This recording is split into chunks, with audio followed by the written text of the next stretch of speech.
우리가 세상을 살아가면서 깊은 고뇌와 절망을 아마 한 번도 경험하지 않은 사람은 없을 것입니다. 성공했다라고 여겨지는 그 순간에도 언제나 절망은 찾아오게 되어 있고, 최선을 다했음에도 불구하고 우리 가운데에 공허함이 찾아오는 것도 분명하게 있습니다. 그러는 가운데에 나는 왜 이렇게 홀로 여기에 있는 것일까라는 그 깊은 외로움까지 함께 겹치게 된다라고 하면은 우리의 감정은 정말로 이루 말할 수 없는 큰 비통함 가운데 빠져들 수밖에 없을 것입니다. 오늘 본문에 나와 있는 이 엘리야 선지자도 마찬가지였습니다. 하나님의 도우심을 통하여서 바알과 아세라를 숨기는 그 거짓 선지자들을 무려 850명을 단번에 물리치고, 또 하나님의 놀라운 능력을 크게 나타내었었지만 이세벨이 내가 너를 죽이겠다라는 그 말 한마디에 그는 무서워서 무너져 내렸고, 여호와여 넉넉하오니 지금이라도 나의 생명을 그냥 거두어 주시면 어떠겠습니까? 라고 하나님께 기도하였던 사람입니다. 이처럼 고난 가운데에서 그 고뇌 속에서 기도하고 있었던 엘리야를 향하여서 하나님께서는 응답하여 주셨습니다. 그리고 오늘 본문 열왕기상 19장 15절부터 21절이 이 고뇌 가운데에서 기도하고 있는 엘리야에 대한 하나님의 응답이 나와 있습니다. 첫 번째로 하나님은 우리의 고뇌를 있는 그대로 받아주시는 분이십니다. 아멘. 이제 우리가 15절 앞부분의 일부분만 읽도록 하겠습니다. 함께 읽겠습니다. 너는 내 길을 돌이켜. 아멘. 엘리야는 절망 중에 있었습니다. 나 홀로 남아있는데 지금 저 이세벨을 비롯한 여러 우상 숭배자들이 하나밖에 없는 나의 목숨마저 이제 빼앗아 가려 합니다 라고 하소연하고 있었던 그 엘리야에게 하나님은 무슨 소리냐, 내가 너와 함께하지 않았었느냐 책망하시는 것이 아니라 오히려 너는 내 길을 돌이켜라 라고 하나님이 말씀하여 주셨습니다. 오늘 본문에 나와 있는 이 돌이키다라는 것은 단순히 어떤 한 방향을 향하여서 가던 길을 돌려서 가는 것만을 의미하지는 않습니다. 히브리어로 슈브라는 단어가 사용이 되어졌는데 이 뜻은 회복하다 또는 다시 시작하다라는 뜻을 가지고 있습니다. 하나님께서는 엘리야의 현재 있는 상태를 그대로 받아주시면서도 그를 다시금 시작할 수 있는 새로운 출발점으로 그를 이끌어주고 계시는 것입니다. 하나님은 엘리야의 깊은 절망을 절대로 외면하지 않으셨습니다. 지금 내 생명을 거두어 주시옵소서라고 부르짖고 있는 이 엘리야에게 다시 한 번 더 주님의 그 음성을 들려주시면서 구체적이고 매우 실제적인 명령을 하나님께서 내리십니다. 먼저는 하사일에게 기름을 부어 아람의 왕이 되게 하고, 이제 예후에게 기름을 부어서 북이스라엘의 새로운 왕이 되게 하고, 그리고 엘리사에게 기름을 부어서 그를 하나님의 선지자로 새롭게 세우라고 명령하셨습니다. 하나님께서 이와 같이 세 명의 사람들을 각각 불러서 기름을 부어 세우라고 하신 그 이유는 엘리야의 모든 그 고뇌와 걱정을 그 누구보다도 하나님께서 잘 알고 계시기 때문에 이 같은 명령을 내리셨습니다. 엘리야는 지금 하나님, 이 절망스러운 순간에 나만 홀로 남아서 하나님을 믿고 살아가고 있는데 도대체 내가 무엇을 할 수 있겠습니까? 이 땅 가운데에서 어떤 변화를 우리가 기대할 수 있겠습니까? 라고 하나님께 원망하며 부르짖었지만 하나님은 이미 엘리야가 깊은 그 고뇌 가운데 빠져 있을 때에 하사일을 선택하시고 예후를 택하시고 엘리사를 미리 점찍어 놓으셨던 것입니다. 이처럼 하나님은 우리의 모든 고뇌를 다 알고 계십니다. 우리가 함께 농사를 짓고 살아갈 때에 올해 수확이 어떻게 될까? 쌀값은 잘 나올까? 시금치 값은 지난번보다 더 잘 나와야 될 텐데 이렇게 우리가 걱정하고 있을 때에 그 마음도 하나님이 다 알고 헤아려 주십니다. 몸이 갈수록 예년 같지 않아서 내년에는 어떻게 일을 해야 될까라고 염려하고 있을 때에 하나님은 그 염려도 다 알고 헤아려 주고 계십니다. 아멘. 또 우리의 자녀들이 장성하여서 이제 직장을 찾아서 또 학교를 찾아서 멀리 가는 곳으로 떠나 나만 홀로 남아있는 것처럼 그 허전함을 느끼고 있을 때에 하나님께서는 그 마음도 알고 지금 지켜보고 계십니다. 아멘. 우리는 때로 이런 생각을 할 때가 있습니다. 하나님이야 전능하시고 저기 높은 하늘에 계시니까 우리가 가지고 있는 고민쯤이야 작은 것으로 생각하시겠지. 내가 가지고 있는 이 고뇌를 하나님은 공감해 주지 않으실 거야. 이렇게 생각을 하곤 합니다. 그런데 그렇지가 않다라는 겁니다. 시편 34편 18절에서 여호와는 많이 상한 자를 가까이 하시고 충심으로 통회하는 자를 구원하시는도다 라고 말씀하셨습니다. 우리가 마음 아파할 때에 우리가 큰 범민 가운데 빠져서 기도하고 있을 때에 하나님은 그 마음이 상한 자를 언제나 가까이 하고 계신다라고 성경에서 가르쳐주고 있습니다. 아멘. 우리 예수님도 똑같이 그러하셨습니다. 제자들의 연약한 그 모습이 보일 때에 그들을 책망하지 않으셨습니다. 베드로가 3번 부인하고 예수님을 떠났을 때에 그를 사랑으로 회복시켜 주셨습니다. 도마가 예수님의 부활을 믿지 못하고 있을 때에 그를 격려하여 주셨습니다. 제자들이 겁에 질려 숨어 있을 때에도 그들을 다시 한 번 더 붙잡아 주시면서 주님의 제자로서 살아갈 수 있도록 그들을 굳건하게 세워주셨습니다. 혹시 우리 가운데에 엘리야처럼 나는 이제 다 끝났다라고 생각하는 분이 계십니까? 그런데 하나님께서는 이런 우리의 모든 마음을 알고 계시고 이미 모든 것을 다 예비해 놓으신 줄로 믿으시기를 바랍니다. 우리가 보지 못하고 있는 그곳, 우리가 전혀 생각하지 못하고 있는 그곳에서 하나님의 계획은 이미 과거에서부터 진행이 되어져 왔고 지금도 진행 중이며 앞으로도 그 약속은 변치 않고 이루어질 것입니다. 아멘. 우리의 모든 이 작은 고민마저도 또 그리고 어쩔 수 없는 그 큰 고민마저도 모두 다 하나님의 크신 계획 안에 있는 줄로 믿으시기를 바랍니다. 아멘. 그러므로 이제 우리의 모든 고뇌를 있는 그대로 받아주시는 하나님을 언제나 신뢰하면서 살아가는 저와 여러분 될 수 있기를 이 시간 예수님의 이름으로 축복합니다. 아멘. 두 번째로 하나님께서는 함께하는 사람들을 보내어 주십니다. 이제 18절의 말씀을 함께 읽도록 하겠습니다. 함께 읽습니다. 그러나 내가 이스라엘 가운데 7,000명을 남기리니 다 바알에게 무릎을 꿇지 아니하고 다 바알에게 입 맞추지 아니한지라. 아멘. 엘리야가 호렙산에서 하나님께 계속해서 소리납니다. 저는 말씀대로 잘 살아봤습니다. 하나님 시키는 대로 다 했습니다.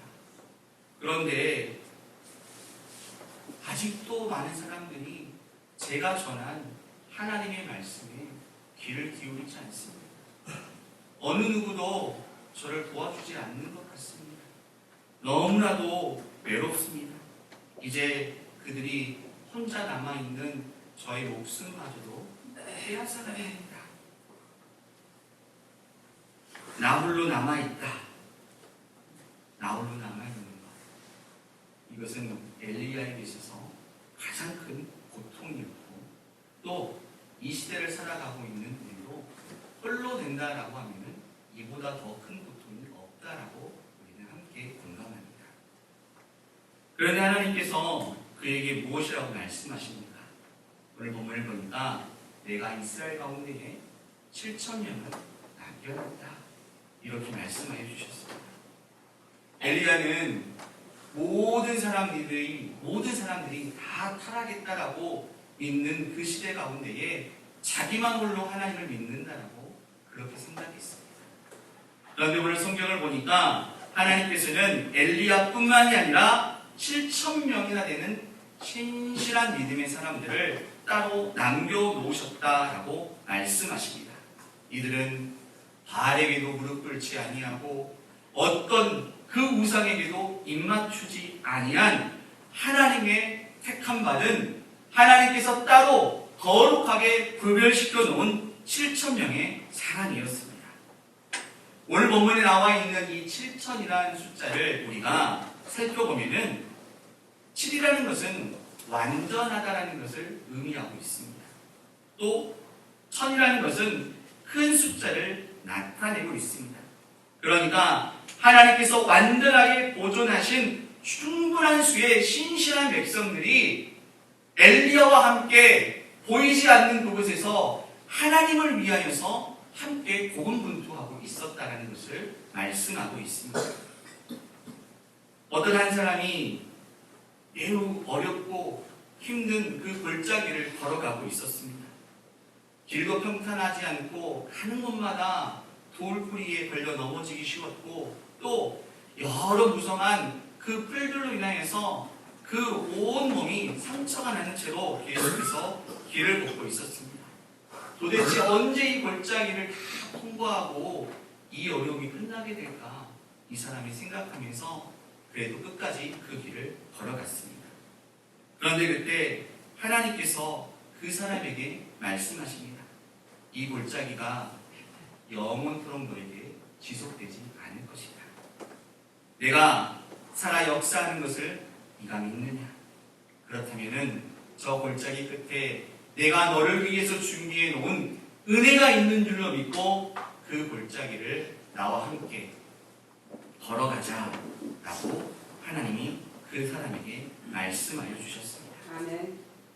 하나님이 이 말씀처럼 우리에게 있어서 고난의 골짜기 또는 고뇌의 그 골짜기는 영원하지 않습니다. 시편 23편 4절에서 다윗이 고백한 대로 내가 사망이 음침한 골짜기로 다닐지라도 해를 두려워하지 않을 것은 주께서 나와 함께 하심이라 라고 말씀하고 있습니다. 아멘. 우리도 마찬가지입니다. 우리는 결코 혼자가 아닙니다. 아멘. 때로는 우리의 자녀들이 멀리 떠나서 나만 여기 홀로 남겨져 있는 것처럼 생각되어지고 그리하여서 허전하고 마음이 쓸쓸할 때도 있을 것입니다. 아멘. 그러나 그럴 때마다 기억하시기를 바랍니다. 우리에게는 함께 신앙생활을 하는 믿음의 지체들이 이렇게 한자리에 언제나 모인다는 것을 기억하시기를 바랍니다. 아멘. 하나님께서는 우리 중앙교회를 통하여서 신실한 믿음의 백성들을 택하여 언제나 한자리에 불러 모아주시고 서로의 아픔과 어려움을 위로하게 하시고 서로를 위해서 격려하고 기도할 수 있도록 우리를 불러 세워주셨습니다. 아멘. 그러므로 우리의 마을이 때로는 비어간다고 해서 낙심하지 마시기를 바랍니다. 아멘. 하나님께서는 여전히 이 땅에 남겨놓으신 우리를 통하여서 여기에서 이루시고자 하는 일들을 하나 둘씩 이루어 가실 것입니다. 아멘. 비록 우리의 숫자는 적을지는 몰라도 우리는 바알에게 무릎 꿇지 아니한 하나님의 거룩한 백성들입니다.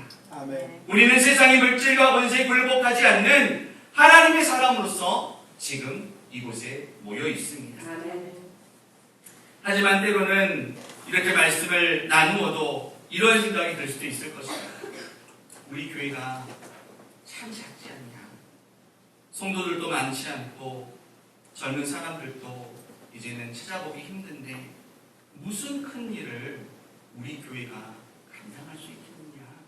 이렇게 이렇게 생각할 수도 있을 것입니다. 그런데 하나님의 눈으로 보면 모든 것은 다르게 보일 수밖에 없습니다. 아멘. 작은 농촌 교회라고 해서 하나님께 작은 교회는 결코 아닙니다. 아멘. 우리 한 사람 한 사람이 엘리야 시대 때에 있었던 그 7,000명으로 우리도 하나님께 택함 받았고 우리도 하나님께 너무나 소중한 그 7,000명의 각각의 한 사람인 줄로 믿으시기를 바랍니다. 아멘. 엘리야가 나 혼자 남아있다라고 생각할 때에 하나님께서는 무슨 소리냐 엘리야야, 너와 함께하고 있는 7,000명의 사람들이 있다 라고 말씀하여 주셨습니다. 우리도 나 혼자라고 생각할 때에 하나님께서는 언제나 너와 함께하고 있는 믿음의 지체들이 있다, 너와 함께하고 있는 믿음의 동역자들이 있다, 그 사람들을 바라보아라 라고 말씀하고 계십니다. 아멘. 그러므로 우리는 결코 홀로가 아닙니다. 우리에게는 함께 기도하고 또 함께 예배하고 함께 눈물 흘리고 함께 기뻐할 수 있는 믿음의 지체들이 있습니다. 아멘. 같은 고민을 하고 또 같은 어려움을 겪으면서 같은 하나님을 섬기는 동역자들이 지금 우리 옆에, 우리 앞뒤 이렇게 함께 앉아 있습니다. 아멘. 예전에 우리 농촌에는 품앗이라는 것이 있었습니다. 요즘이야 기계로 대부분의 일들을 하기 때문에 많은 인력이 그렇게 필요하진 않지만 기계에 의존하지 않고 오로지 사람의 힘으로만 농사를 짓던 시절에는 이웃 한 사람 한 사람이 너무나도 내게 소중한 존재였었습니다. 그래서 농동기철이 되면은 돌아가면서 이웃집의 일들을 도와주고 이제 또 내 차례가 되면은 우리 집의 일도 도움을 받으면서 함께 어려운 일들을 감당해 나갔습니다. 혼자서는 할 수 없는 그 일도 함께하게 될 때에는 그 큰 일도 우리 앞에서 그리 큰 일이 아니라는 것을 우리는 이미 과거의 우리의 삶을 통하여 몇 번이고 경험하였습니다. 아멘. 교회도 마찬가지입니다. 우리는 신앙의 품앗이를 하는 사람들이 모여 있는 곳입니다. 우리가 서로를 돌보고 우리가 서로를 기도하고 서로를 위해서 섬겨줄 때에 우리 가운데 있는 어려운 일들도 결코 어려운 일이 되는 것이 아니라 쉬운 일이 되고 우리 앞에 어떤 큰 산이 있다 할지라도 우리는 능히 그 모든 산을 함께 넉넉히 넘어가게 될 것입니다. 아멘. 그러므로 이제 혼자가 아님을 깨닫고 함께 살아가시는 우리 모두가 될 수 있기를 이 시간 예수님의 이름으로 축복합니다. 아멘. 세 번째로 하나님께서는 모든 것을 주관하고 계십니다. 이제 17절의 말씀을 함께 읽도록 하겠습니다. 함께 읽습니다. 하사엘의 칼을 피하는 자를 예후가 죽일 것이요 예후의 칼을 피하는 자를 엘리사가 죽이리라. 아멘. 이 말씀은 하나님의 완전한 그 심판 계획을 보여주고 있습니다. 엘리야가 그토록 원했던 것은 아합과 이세벨의 심판이었습니다. 그리고 그 땅에 있는 모든 바알을 숭배하는 자들이 사라지는 것이 엘리야의 가장 큰 소망이었습니다. 그런데 하나님께서는 오늘 이 심판이 반드시 이루어질 것이다 라고 약속을 해주시는데 하사엘을 피하는 자들은 예후가 감당할 것이고 예후를 피하여 도망가는 자들은 엘리사가 그들을 맡을 것이다 라고 말씀하십니다. 이는 이 땅의 어느 누구도 하나님의 공의로운 심판을 피해 나갈 수 없다는 것을 분명하게 보여주고 있습니다. 엘리야는 혼자서 모든 것을 지금까지 감당해야 한다라고 그렇게 믿고 그렇게 생각하며 지금 이 본문의 자리까지 나왔습니다. 그래서 이세벨과 아합도 자기가 직접 그 왕좌에서 끌어내려야 했었고 바알 숭배자도 자기가 직접 다 처단해야 한다라고 그렇게 생각했습니다. 그래서 이세벨의 위협 그 한마디에 그 여왕의 기세등등한 모습에 나는 실패했다라고 하며 절망에 빠져 도망가 버린 것입니다. 하지만 하나님은 하나님의 방법으로 하나님의 때에 모든 것을 지금 순차적으로 이루어주고 계셨습니다. 엘리야가 이루지 못한 그 일들을 하나님께서는 이미 택하여 놓으신 하사엘과 예후와 엘리사를 통하여 각각 완성하실 계획을 세우셨습니다. 실제로 엘리야에게 기름 부음을 받은 이 하사엘이 아람의 왕이 되어서 영적으로 타락한 북이스라엘을 심판할 때에 이 하사엘을 통하여 하나님이 벌을 내리십니다. 또 예후 또한 나중에 왕이 되어서 아합과 이세벨을 분명하게 그 왕좌에서 끌어내립니다. 그 다음으로 엘리사는 선지자로서 예후가 잘못된 길을 가고 있을 때에 하나님의 뜻을 분명하게 전하면서 그가 그릇된 길로 가지 못하도록 끊임없이 그 가운데에서 주의 말씀을 전하였었습니다. 우리가 살아가면서 나의 뜻대로 일들이 풀리지 않을 때가 분명히 있습니다. 내가 원했던 것들, 또 그리고 내가 믿어서 이것은 분명 옳은 일이야 라고 생각했었던 것들. 그런데 그 일이 내 생각과 전혀 다른 방향으로 가버리면은 우리는 서운함을 느끼고 억울하다고 생각을 하고 합니다. 정직하게 농사를 지었는데 그것을 제 값을 받지 못하면 얼마나 속이 상합니까? 성실하게 살아왔는데 오히려 내가 참 나쁜 사람으로 매도되어지면은 그것도 속상한 일입니다. 그리고 세상에 하나님을 믿지 않고 하나님 뜻대로 살지 않는 악한 이들이 더 잘 되는 것을 보면은 얼마나 억울한지 모르겠습니다. 그럴 때 우리는 직접 찾아가서 혼을 내주고 싶다라는 마음이 들기도 합니다. 하나님, 저 사람이 저렇게 하나님의 뜻대로 하지 않는데 왜 하나님 가만히 계십니까? 라고 하며 세상에 있는 사람들을 향하여 우리가 원망하며 하나님께 기도할 때가 합니다. 하지만 로마서 12장 19절을 보면은 내가 모든 것을 갚으겠다라는 하나님의 말씀이 선명하게 기록되어져 있습니다. 하나님께서 이렇게 말씀하시는 것을 보면 하나님 분명 역사의 주관자가 맞으십니다. 아멘. 하나님은 하나님의 공의로 모든 것을 심판하시고 하나님의 때에 모든 것을 바로 세워주시는 분이 바로 하나님이십니다. 아멘. 그래서 전도서 3장 1절에서도 범사에 기한이 있고 천하만사가 다 때가 있다라고 그렇게 말씀하고 있습니다. 하나님께는 모든 일에 정확한 때가 있습니다. 우리가 보기에는 늦는 것 같고 우리가 보기에는 실패한 것처럼 보여져도 하나님의 시간표는 정확합니다. 아멘. 그 때가 되었을 때에 하나님의 뜻하신 일들을 여러 사람들을 통하여 분명하게 이루어 주십니다. 아멘. 그러므로 우리의 서운함과 억울함을 하나님께 맡기시기를 바랍니다. 아멘. 하나님은 공의로운 분이시기 때문에 반드시 때가 되면은 하나님의 뜻대로 틀어진 것들을 바로 세워주십니다. 아멘. 우리가 똑같이 복수하려 하지 말고 오히려 하나님을 더욱 의지함을 통하여서 선으로 악을 이기는 삶을 함께 견디며 살아갈 수 있기를 바랍니다. 아멘. 그리고 엘리야처럼 절대로 모든 짐을 혼자 짊어지려 하지 마십시오. 하나님께서 역사를 주관하고 계시니 우리는 우리에게 주어진 일에 충실하게 임하게 되면은 때가 되었을 때에 하나님께서 모든 것들을 이루어 주실 것입니다. 아멘. 정직하게 농사를 짓고 이웃을 진실된 마음으로 사랑하고 하나님을 섬기는 것, 이것이 바로 우리가 해야 할 일들입니다. 아멘. 나머지는 하나님께서 뜻하신 대로 이루실 것입니다. 아멘.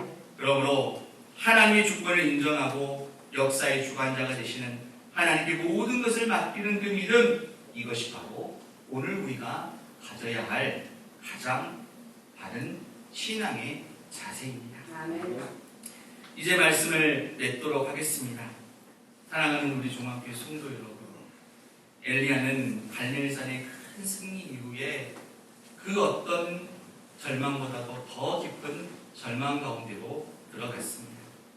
하지만 하나님께서는 그 선지자를 버리지 않으시고 세 가지의 놀라운 약속을 주셨습니다.